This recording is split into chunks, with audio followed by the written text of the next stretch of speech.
Hello and welcome to ThePrint. I am Sourav Barman.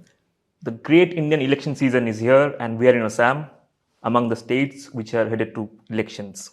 Joining us today for this very special interview is Mr. Gaurav Gogoi, the President of the Assam Pradesh Congress Committee, the Congress Party's Deputy Leader in Lok Sabha, and for all practical purposes, the face of the party in Assam, perhaps its chief ministerial candidate, which the party hasn't officially nominated him as. But Mr. Gogoi, I don't think you would mind me calling you that. No, actually, I'm not even thinking about that. What I'm thinking instead is that after forming the government, what are we going to focus on? Because there's just so many burning issues of Assam. And we want to be a constructive government. We want to be an action-oriented government.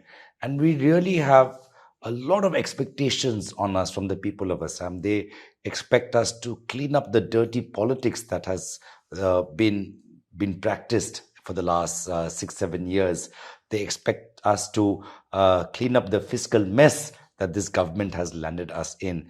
They expect us to provide a new path towards alternative employment and industrial growth as well. So there's a lot of expectations that are on us at this moment. I'm very conscious of that, and that's where my priorities lie. If I take you back a year, when we last spoke, you were just appointed the president of the state unit, and you spoke about how you have a lot to do, but you don't have much time. You are racing against time. So if I may ask, in the last 1 year, in the last few months, several months in fact, how much ground have you managed to cover? Fair amount, I must say. I still do complain that I wish I had more time. There's a fair amount of work that we have finished, but there are certain things like finishing up our talks with our alliance partners. Now that I would have liked to ideally wrap up much more earlier, but nonetheless, I'm very satisfied with the result. Never before in the history of Assam has the Assam State Congress allied with so many political parties. Today, we are in a 6-party coalition. That is the Congress, the AJP, the Rise or Dal RD, the CPIM, CPIML, and APHLC, a tribal party as well. So never before the Congress party has been part of such a rainbow coalition. But the time for campaigning together is very limited. Most of our leaders are contesting the Vidhan Sabha election, including myself. So I would have liked us to have come together earlier and campaign a bit more. But the response is such with the opposition parties coming together that nonetheless, I'm quite satisfied with the progress that we have made. So the word on the street is that a lot is riding for the Congress party on this particular rainbow coalition, and specifically with your alliance with Rajor Dal and the AJP. So now, as you mentioned, talks dragged on for far too long. So why did that happen? Why was it a last minute, as I said, we all had to do our own homework. We all had to look at what seats is our organization strong. We all had to look at in which seats do we have candidates who are capable of winning the election.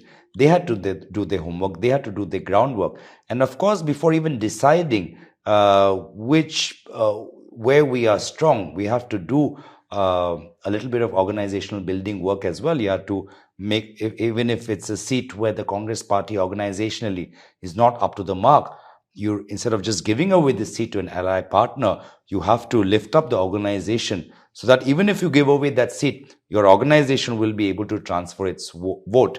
So I think just by virtue of everything starting late in terms of preparation for this election, that led to a little bit delay in our alliance formation. But nonetheless, I think we came together extremely well. Congress party, at the outset, I had said we'll contest 100 seats. And now if you look at the coalition, we are actually out of 126 seats, we are contesting 100 seats.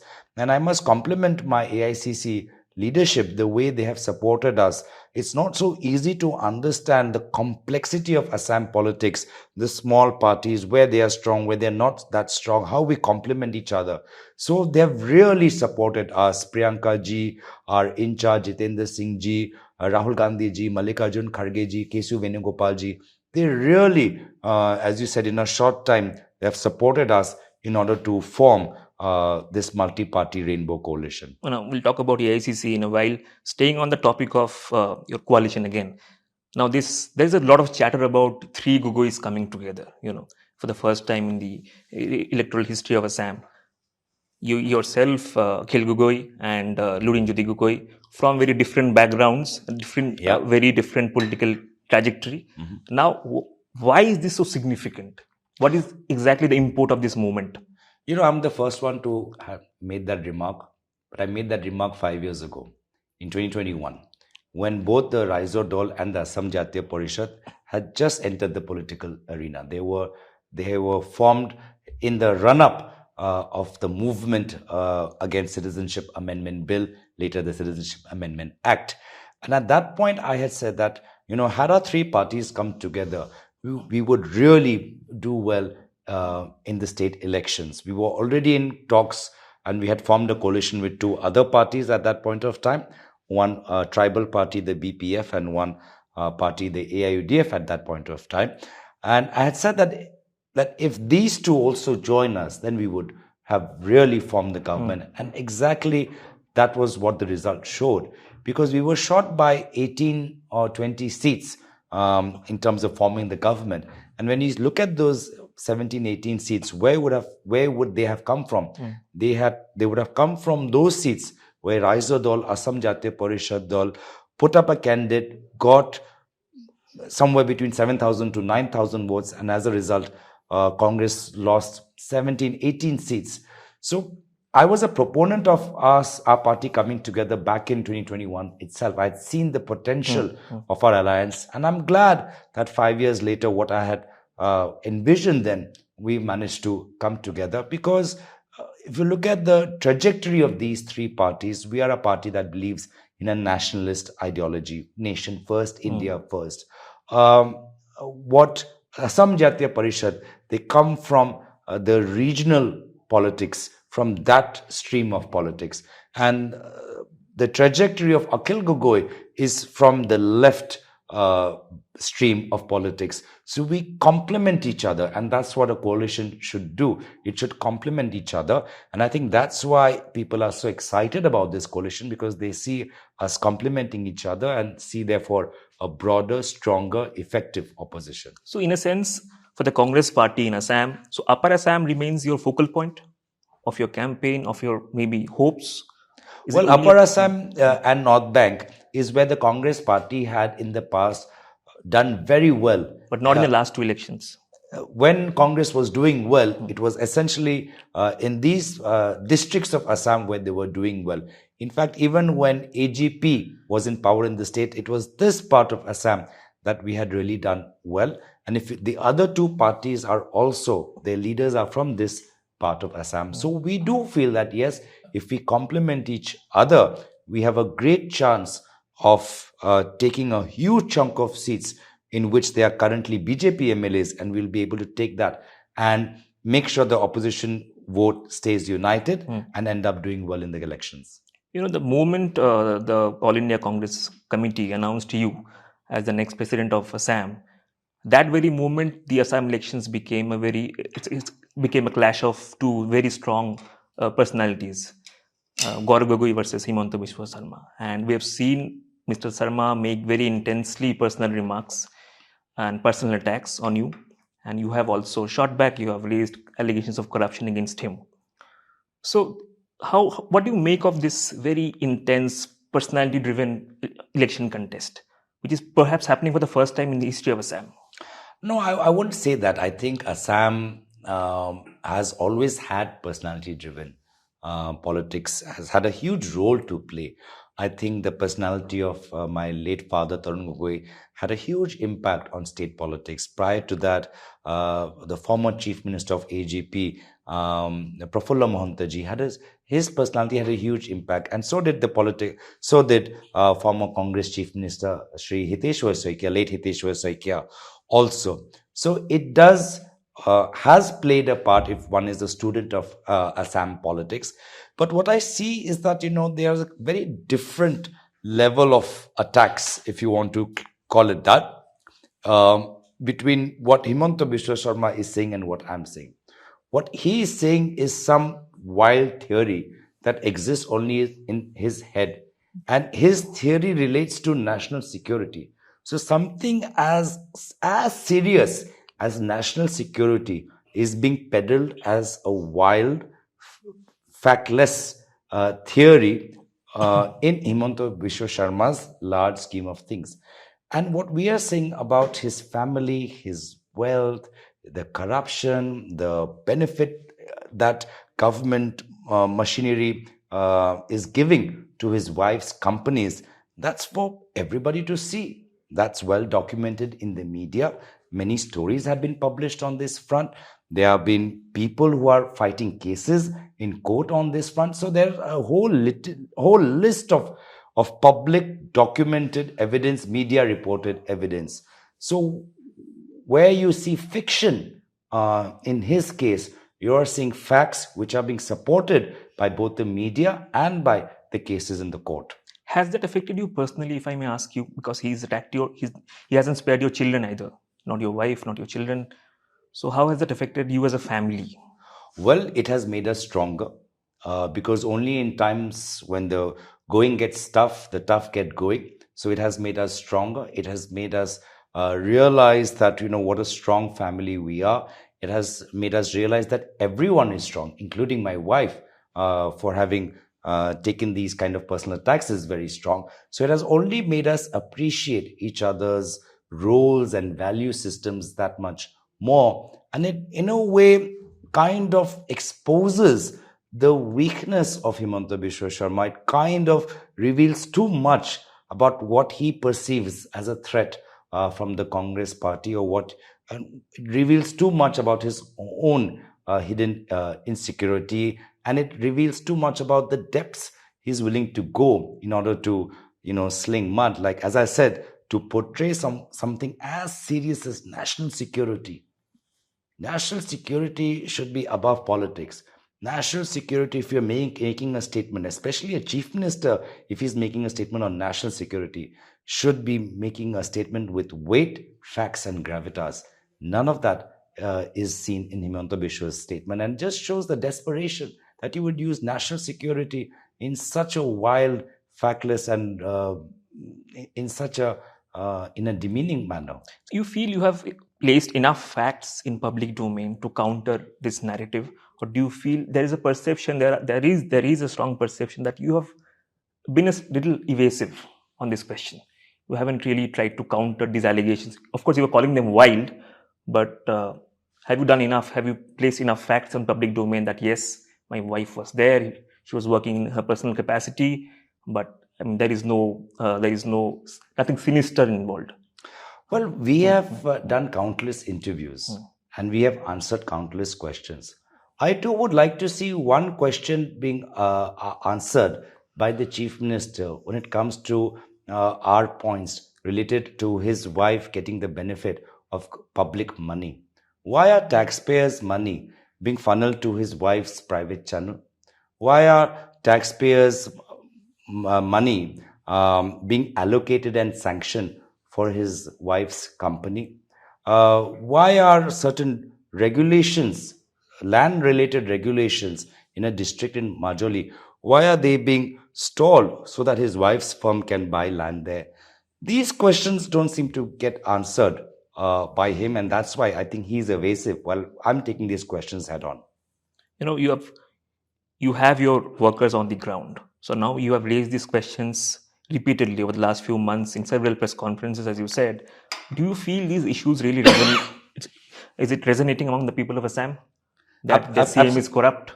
Absolutely, because people of Assam are putting on the ballot the question of leadership. They're putting on ballot the question of moral courage. Why leadership? Because this current leadership is actually practicing the politics of fear and intimidation. So much so that if you criticize this government, you're put into jail. So much so if you criticize this government, you're cut off from the list of government schemes. This is not politics, or this is not democracy. This is fascism. This is dictatorship. And people of Assam deserve better. People of Assam want better. And therefore, people of Assam are seeing the way we are approaching our politics. They're remembering the politics of late Tarun Gogoi, the way he brought Assam from insurgency into peace, the way he brought Assam from financial insecurity to a stable of fiscal path. So many people are remembering the past, and there's a saying that history repeats itself. And I think that I can see that in the way people are expecting us to work in the upcoming after this elections. So I'm quite, I can already, almost see that what are the decisions that we would have to take in our first cabinet meeting. What are the decisions? Well, you'll have to focus on Zubeen Garg. This government has been dragging its feet on providing the real answers to the death of Zubeen Garg. Now you have a fast track court.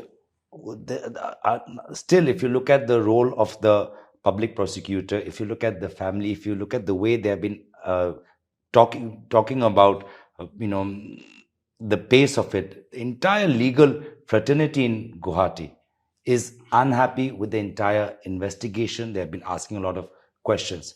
So we really have to put that and provide justice both to the family, to the supporters. The second thing is that this government right now absolutely has no clue what to do about the rising menace of alcoholism, alcohol addiction, and drug addiction. We were talking about Urta Punjab, many years ago. There was a film. Now, almost many states in India are facing this drug menace, and a state like Assam also, because it's a bordering state. So what is this central government doing?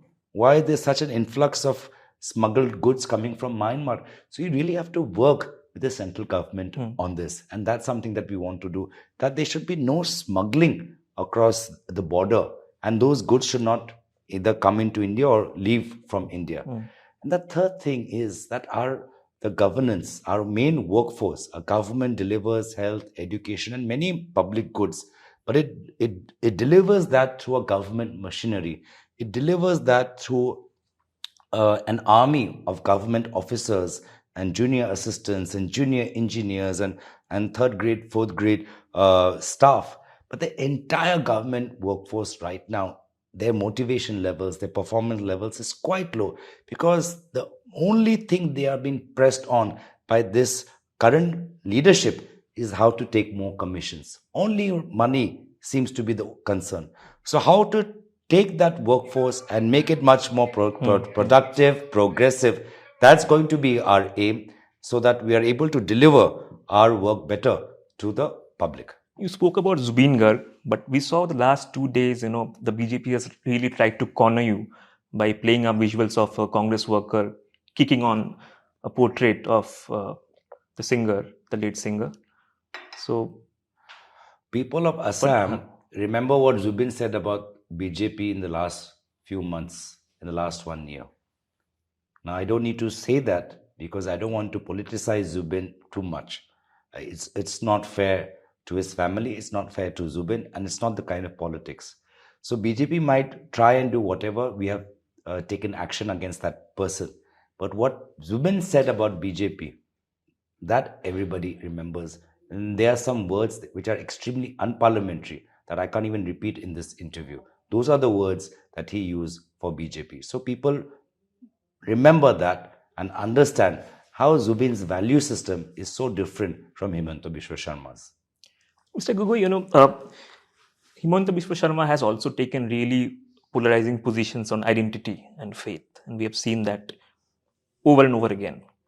So how do you really counter that kind of extreme attempts to polarize the society as a political party which believes in inclusive and pluralistic society and secularism? So how do you do that? How tough is that? Himanta Biswa Sharma is in it for no one but for himself.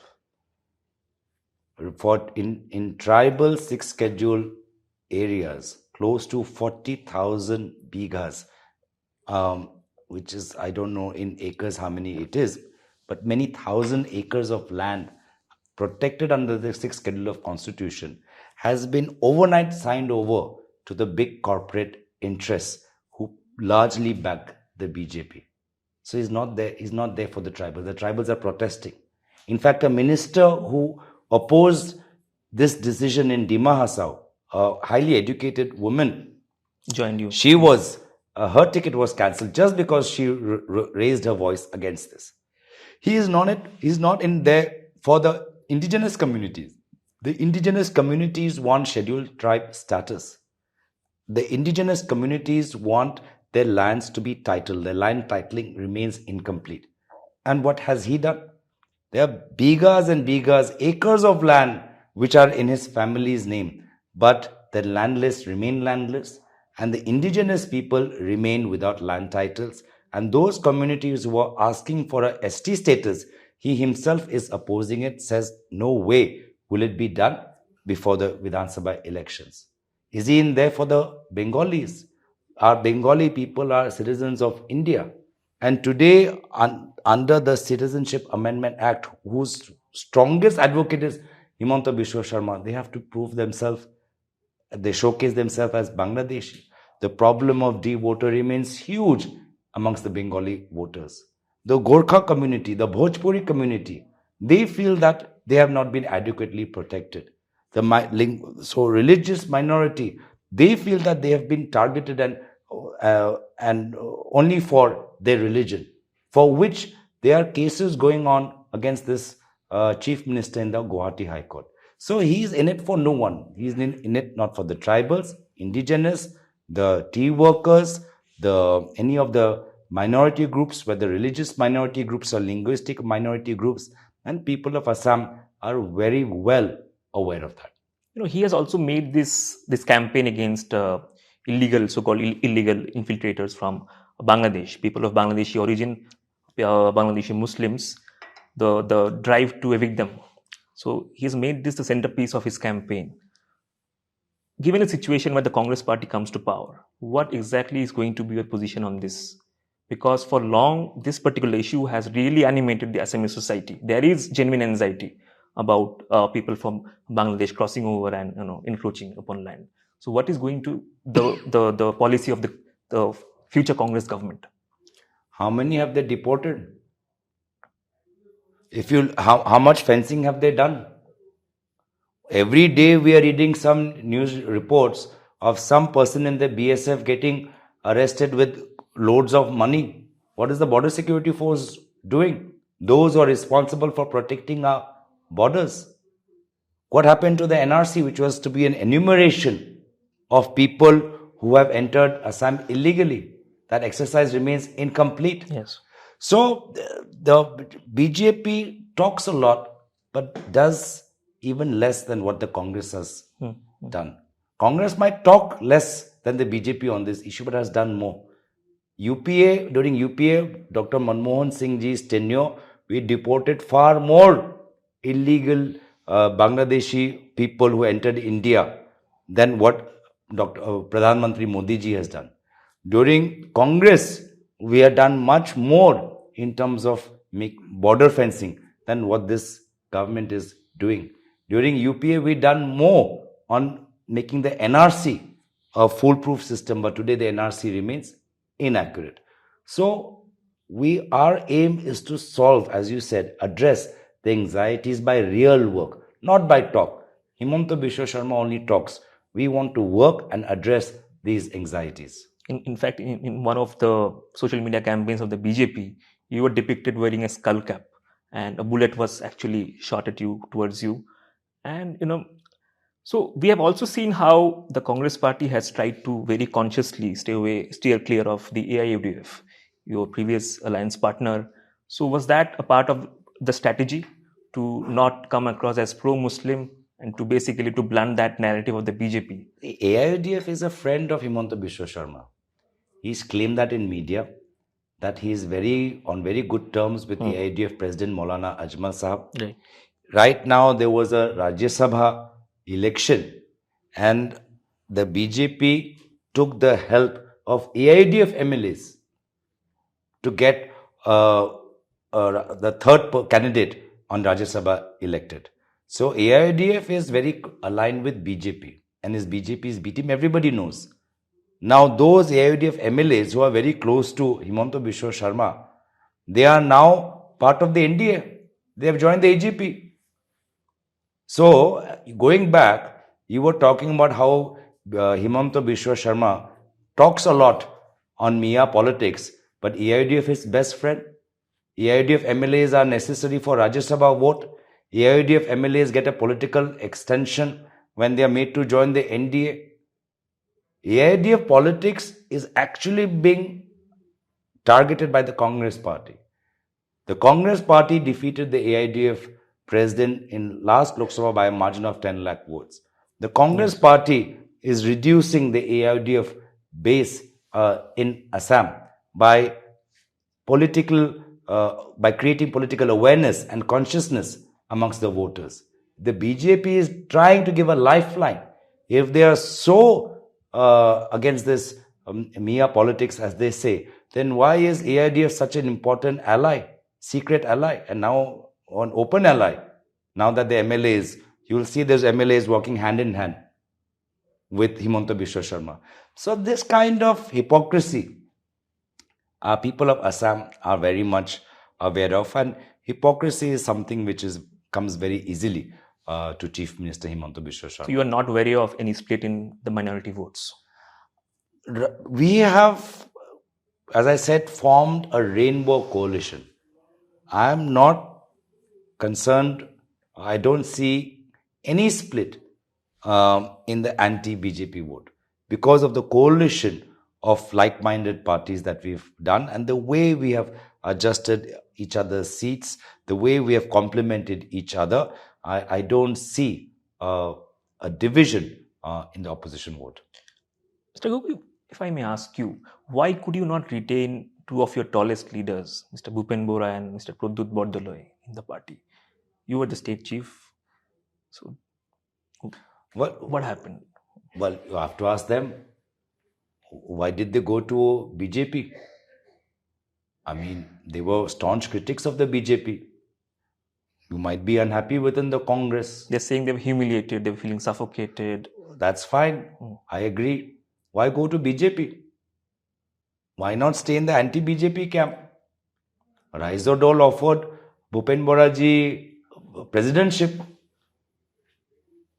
So I don't understand that is you feel this reason that you are uncomfortable. Fine, you might feel uncomfortable. How does that justify joining the BJP? So something must be off. Either you were not authentic when you were criticizing the BJP earlier, or you're not being authentic when you talk about being uncomfortable within the Congress party. One of the two is a false portrayal to the people of Assam.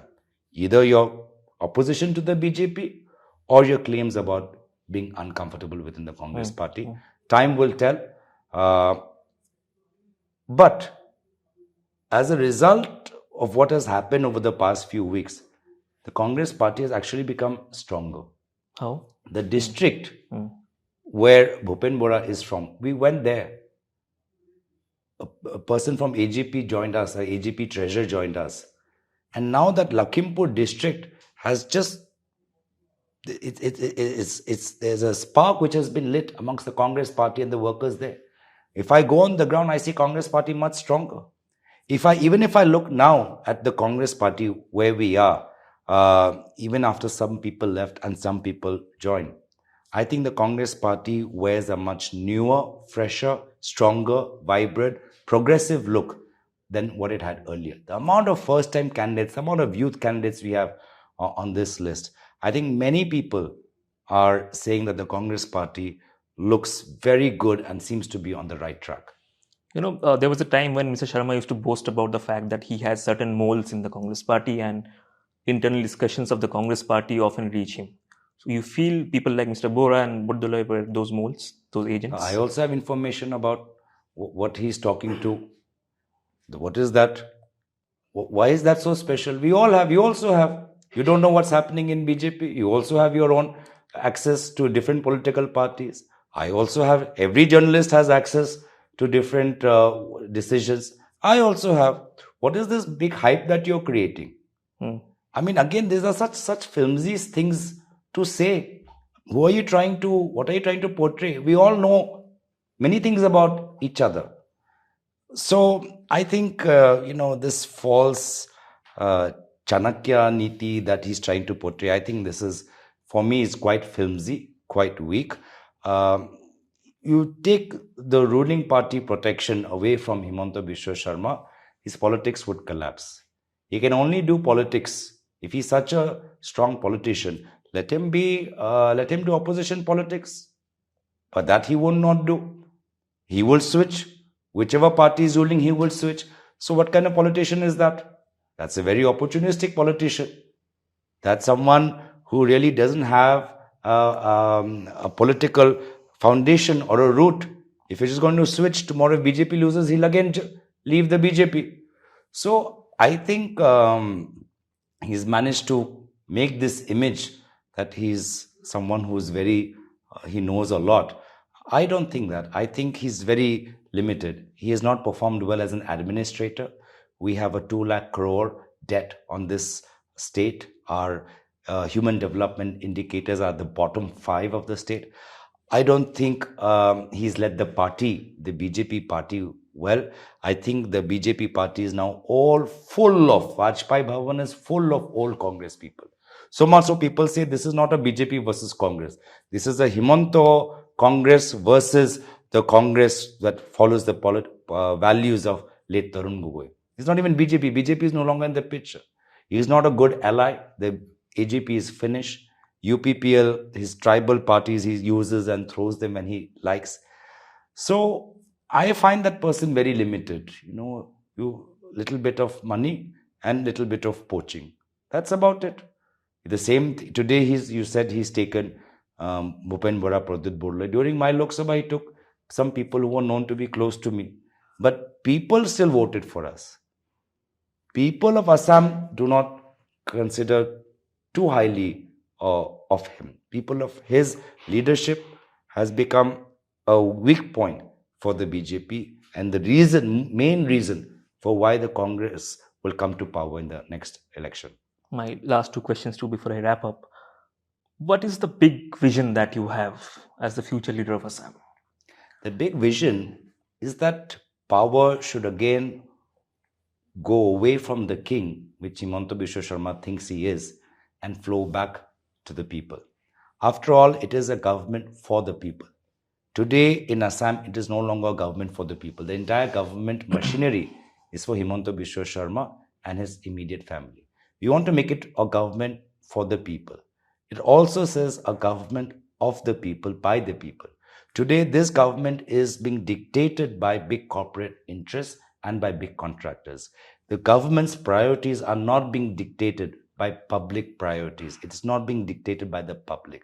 So the big vision is, how do you put the power of the entire government machinery back into the hands of the people? What kind of feedback mechanisms, what kind of communication mechanisms, what kind of new tools, legislation, resources do you come up with so that people have greater ownership over their government? It needs to be the people's government and not a particular individual's government. So what we say in Assam, कि हमारा Assam, एक का नहीं, हम सब का Assam. So that's the broad vision. Well, very last question. You are among the most articulate and polished speakers of the Congress party in Lok Sabha. And come May 4, there may be a situation where the Congress party does well but falls short of a majority. Will you stay on as the leader of opposition in Assam, or do you plan to shift back to Lok Sabha? See, I've never planned anything for myself. I never planned to contest this assembly election. I never planned that after my previous seat, Kalyabor, underwent delimitation, which seat am I going to contest from? Even now in this state election, there were many other seats which were for the Congress party much more comfortable given the past electoral track record. But the party asked me to come to Jorhat. It is by no means an easy election. My political opponent is a former speaker, a multi-term MLA of this seat, but that's what leadership is. It doesn't think about itself, it thinks about what it can do for the party. Similarly, now, I'm not looking at where my path lies post May 4th. My concern is that once we form the government, as I said, how do we crystallize this broad vision for Assam, for the government, for the various issues? How do we crystallize that into action and turn a dream into reality? That's where my priorities lie. Mr. Gaurav Gogoi, thank you so much for this very engaging conversation on a day when you filed your nomination, and all the best. Thank you.